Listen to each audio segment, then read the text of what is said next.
Couldn't sleep. It's almost 4 in the morning, and it's because I've been cooking. Okay, I've been cooking. I've been in the lab.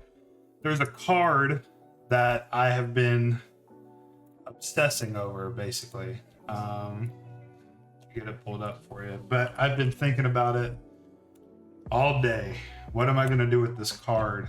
And I think I figured out what I want to do with this card. So let me show you guys.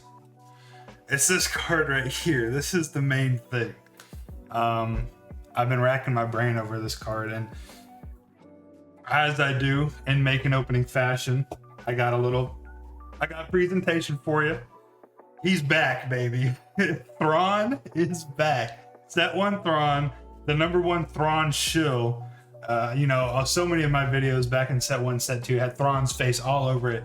He's back. I don't give a darn, a heckin' darn. And it's covering that card right there. Sheehan Flurry. It's one of my favorite cards that's been spoiled so far, and I've been wanting to use it. And I've made like a bunch of really like weird deck lists and changed them a little bit. And I'm like, I'm not happy with it. Anyway, we'll get into it. So Sheehan Flurry, it's timely intervention in yellow. So basically what the card is, it's a 1 resource event in Cunning, of course. Play a force unit from your hand, paying its cost, and it gains ambush for the phase. The next time it would be dealt damage, you get to prevent 2 of it. So it gets you the new force token when you're running the new 28 HP common bases. It gives your unit really good survivability, and I want to break it. I don't know, I may be a little Cal Kestis biased because I still haven't gotten my leader spoiled yet. Because I want my leader, but he hasn't been spoiled yet. So just the card, the art, the thing, it's a cool card, right? Force is going to be a really big theme in this set. Obviously, Legends of the Force, the whole Force token mechanic. I wanted to play around with this card because I think if you could do it right, it could be kind of broken. Do I think I'm doing it right? Maybe. I don't know. Hey, first pass, right? It's the first pass, but it's almost 4 in the morning. I got so inspired as I was making this list that I was going to start typing about it in the Discord, and I was like, no, I just need to make a YouTube video. I'm back. Like, this set has got me, it's got my brain turning. Anyway, some original ideas for Sheehan Flurry were Fennec Shan and Boba Fett, both Shadows of what is it called? Shadows of the Galaxy set. We have Fennec Shan and Boba Fett. Fennec Shan, you pay 1 and exhaust to play a unit that costs 4 or less from your hand, give it ambush, and then you can deploy her. She does whatever. Boba Fett is when you play a unit that has 1 or more keywords, giving a unit ambush would count for that. You can exhaust Boba Fett to give that unit +1/+0. So originally the idea was like spam a bunch of ambush units, use as many Force token payoff cards as possible, and you could pair Flurry with Timely for up to 6 ambush cards. And if you're running Fennec, if you go Fennec green, you go Fennec ECL and 7 ambushes minimum plus her ability. Like, I was like, it's a little overkill, right? You probably don't need to do that. But I was also thinking, like, there's just not really, at least as of right now, again, the whole set's not spoiled. I might even revisit Fennec Shan and Boba Fett like Force decks with Sheehan Flurry, but the Force payoffs, the Force token payoffs just weren't doing it for me, and they weren't scratching my brain in the right spot. Whoops. But this card was right here. As I have foreseen, a 1 resource event, Force event, could be important. It could be. Look at the top card of your deck. You may use the Force, so it's a Force token payoff. If you do, you play it for 4 less. So amazing Force token payoff. It's cheating. Resource cheating has always been good in the game. Cards that have been banned have been getting banned because of resource cheating, like Triple Dark Raid, etc. Of course it's Cunning, right? All these cards, all these good cards, they gotta be Cunning. But this is a villainy card, and it's not heroism. So I have to pivot. So I was thinking, who can manipulate the top of the deck in villainy? That's hard, man. There's not really anybody that can do that. Even in heroism, like Yoda would be really cool for this card, but Yoda's not a villain. Maybe if you pair Yoda with Palpatine and Twin Suns, but then you have 1 of these out of 80 cards. 75 cards if you run Thermal, but still, like, that's not really a whole lot. My king! My king is back! I love you. My king is back! Everybody, if you love Thrawn, put your hands together, baby. Boom! Best deck of all time. Right here. I cooked.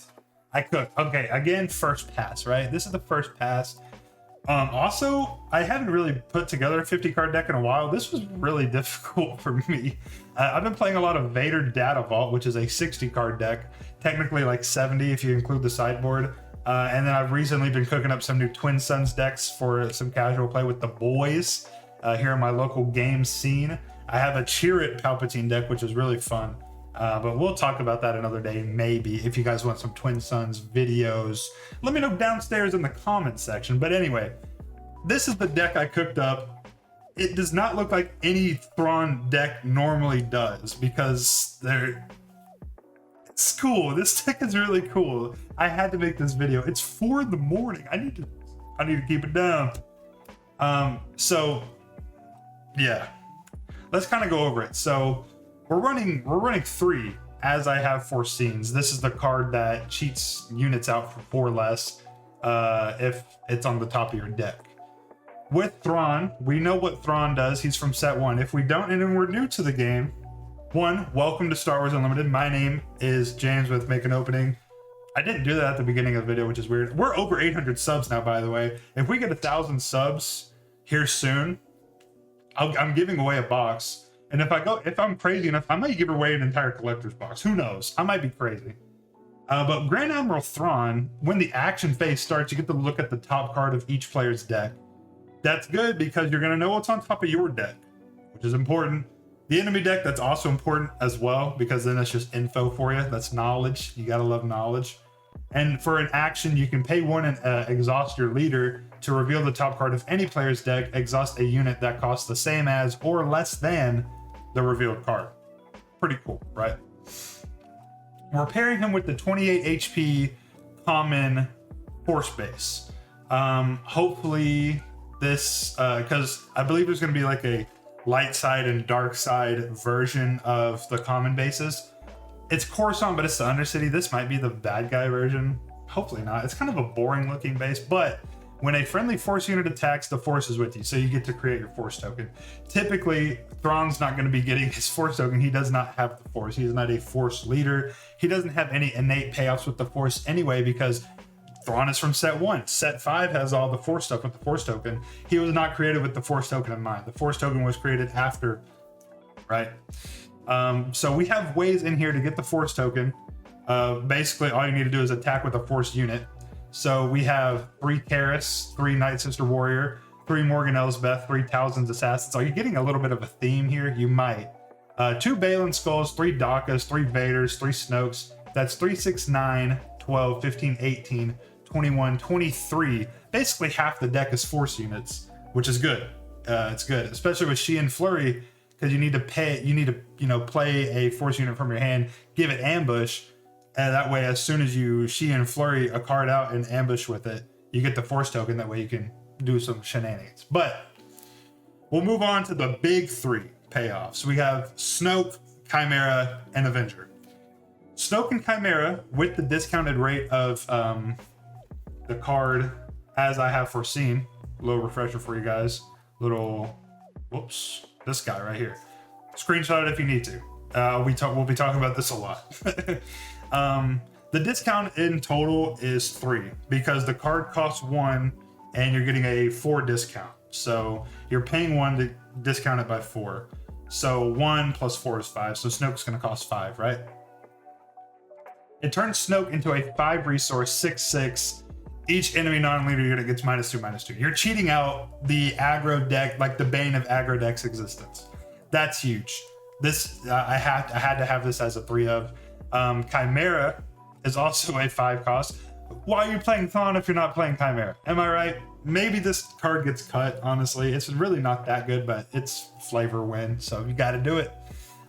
It's a 5 resource 8/7, crazy, with a shield too. Like, what? On attack, name a card. An opponent reveals their hand and discards a card with that name from it. With you looking at the top of their deck at the beginning of every turn, you have an idea of what's going to be in their hand. Obviously, they can resource the card you see. But you know, some people really don't want to do that if you see a good card and they want to keep it. You know what I mean? Avenger, since it costs 9 and it wouldn't be a 5 resource card, but it would be a 6 resource card. 6 resource Avenger. That's insane in and of itself. It is a 6 resource 8/8. When played and on attack, an opponent chooses a non-leader unit they control, defeat that unit. Crazy. These are the main payoffs. Is that going to be any good? I don't really know. Cheating big things out is usually good, but you know, you're also running the risk of just getting it bounced or defeated, and then you're like, oh great, like there goes my big thing. I haven't tested it. I'm not really going to until the full list or the full set gets spoiled or close to spoiling.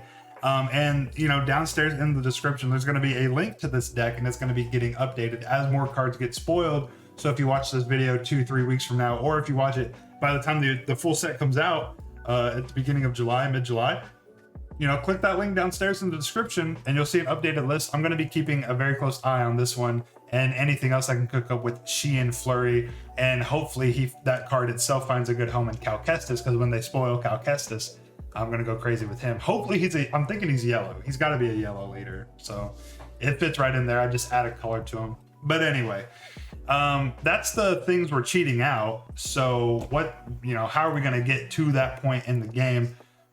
The main early game is actually based around Nightsisters, and specifically Morgan Elsbeth.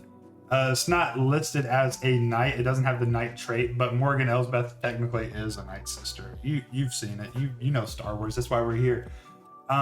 She's from the set 3 Twilight of the Republic. Basically, you know, it has restore, so it's going to keep you healthy, and it has the ability to help you churn through your deck by defeating your own units. I think it actually has a shot to see some real play this set. Let me move my noggin, that way you can read old Daka while I'm yapping.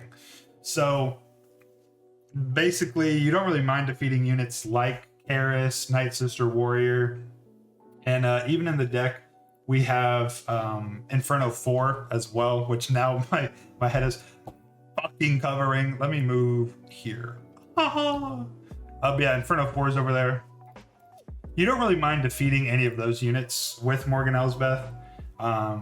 You draw a card. If you attack with it, she's a force unit. You get the force token, obviously. And it's just really good. You know, Karis, when defeated, you can use the force token. It's a force payoff. Give a unit -2/-2. Talzin's Assassin down in the bottom middle. When you play her, not when defeated, but just when played, you give a unit -3/-3. 5 resources in the bottom right. We got Old Daka. That's a 6/6, and when played, you may defeat a friendly knight unit not named Old Daka. Then you can play that unit for free. So even though Talzin's Assassin isn't a when defeated, if you played Talzin Assassin, you can then Daka to defeat the assassin, to then bring it back out and give something -3/-3 on the next turn, or you know, a few turns down the line, whatever you want to do. You could also just defeat your own Morgan Elsbeth and bring it back if she's getting weaker, because people are beating up on her because they're kind of figuring out that she's healing you and getting you through your deck. Because at the top of your deck, if it's not the card you want to cheat out with, as has been foreseen, as I have foreseen, if the card at the top of your deck isn't the one you want to cheat out, or if it is and you're not ready for it, your options are to dig, to draw more cards in a Thrawn, in Villainy in general, just because there's no real way to set up the top of your deck, except for defeating Inferno 4, because you can look at the top 2 and put them back in any order, on top or bottom. So there's that option for you. Looking back at the deck itself, again, there's no sideboard. This is the very first early attempt at it. We have some other force payoffs you can't really see. Can I zoom in on this? I don't know. But we have a 1 resource event called Impossible Escape. You can either exhaust a friendly unit or use the force token to exhaust an enemy unit and draw a card. It's a way to draw a card. Foresight's kind of a staple in Thrawn decks, because you can attach it to a unit, and then when the regroup phase starts, you can name a card and look at the top of your deck, and then you can just draw it. So, you know, at the beginning of the regroup phase, you see, or at the beginning of the action phase, you know what's on top. If you never draw and you just have foresight on a unit, you can just take it off the top and then go into the regroup phase, see new cards. You're basically drawing 3 instead of 2, which is good. Nightsister Warrior, obviously, defeat, draw a card. And we have some other pieces in the list as well. Unnatural Life is a 3 resource event where you can play a unit that was defeated this phase from your discard pile and it costs 2 less, and enters play ready. At the start of the regroup phase, defeat it again. Basically, you're playing a unit from your discard for 1 more. That's how it works, because you're paying 3 for a discount of 2, so you're paying 1 extra for anything that's in the discard. That left play that was defeated this phase. So it's a good way to recur some of your units. It's a good way to recur out a Talzin's Assassin or anything with the win defeat. Like if you need to get Inferno 4 Karis or Nightsisters Warrior back out to trigger their win defeats again, it's a good way to do that. Balin Skull's in here, just because it seems like it'd be kind of good. So it's a force payoff because you use the force. You return a non-leader unit that costs 4 or less to an owner's hand, and then they may play it for free. So not really a whole lot of win played effects. You can bounce your own Inferno 4 and then play it for free. That way you can dig and look for the cards you want to cheat. Talzin's Assassin lets you -3/-3 something, and then that's really all you can do. Liberated by Darkness. This is actually a Legends card because you can see the gold etching right here at the bottom. It's because Bastilla Shan is on the art. That's why it's Legends. But you can use the Force. So again, another Force payoff. You take control of a non-leader unit, and at the regroup phase, at the start of the regroup phase, the owner takes control of it. But if you take someone's unit, while it's under your control, it's considered a friendly unit. So if you do that and also have Morgan Elsbeth either on the field already and attack with it, their unit's gone. Or if you do that like later in the game and then you Sheehan Flurry out on Morgan Elsbeth, you can kill anything, basically. Anything that's a non-leader unit. To do that, it would cost you 10 resources if Morgan Elsbeth isn't already on the board, and it's probably over at that point. But it's just a cool interaction to think about. Also, I have Vader in here because if you Sheehan Flurry him out, it's the same as ECLing him out. When played, you give a shield token to a friendly unit and an enemy unit, and then on attack, you defeat an enemy unit with the shield token on it. This is not restricted to non-leaders. This Vader unit can literally kill anything he wants, which is really cool. Also, if you need to, you can recur him with Unnatural Life, and if you wanted to, you can cheat him out with As I Have Foreseen for a discounted rate of 3 resources. That's all you would pay for Darth Vader. So pretty cool. But yeah, guys, that's my list. Best deck of all time. That's what I'm calling it. Let's go back here. Boom, boom, boom. Whoa. Whoops. There we go. Yeah. So he's back, baby. Set 5 Thrawn. It's looking cool. This is the first pass. Let me know what you guys think downstairs in the comment section below. I'm going to try and start being more consistent. Set 5 is getting me hyped up. The interest is sort of building up back again within my local scene.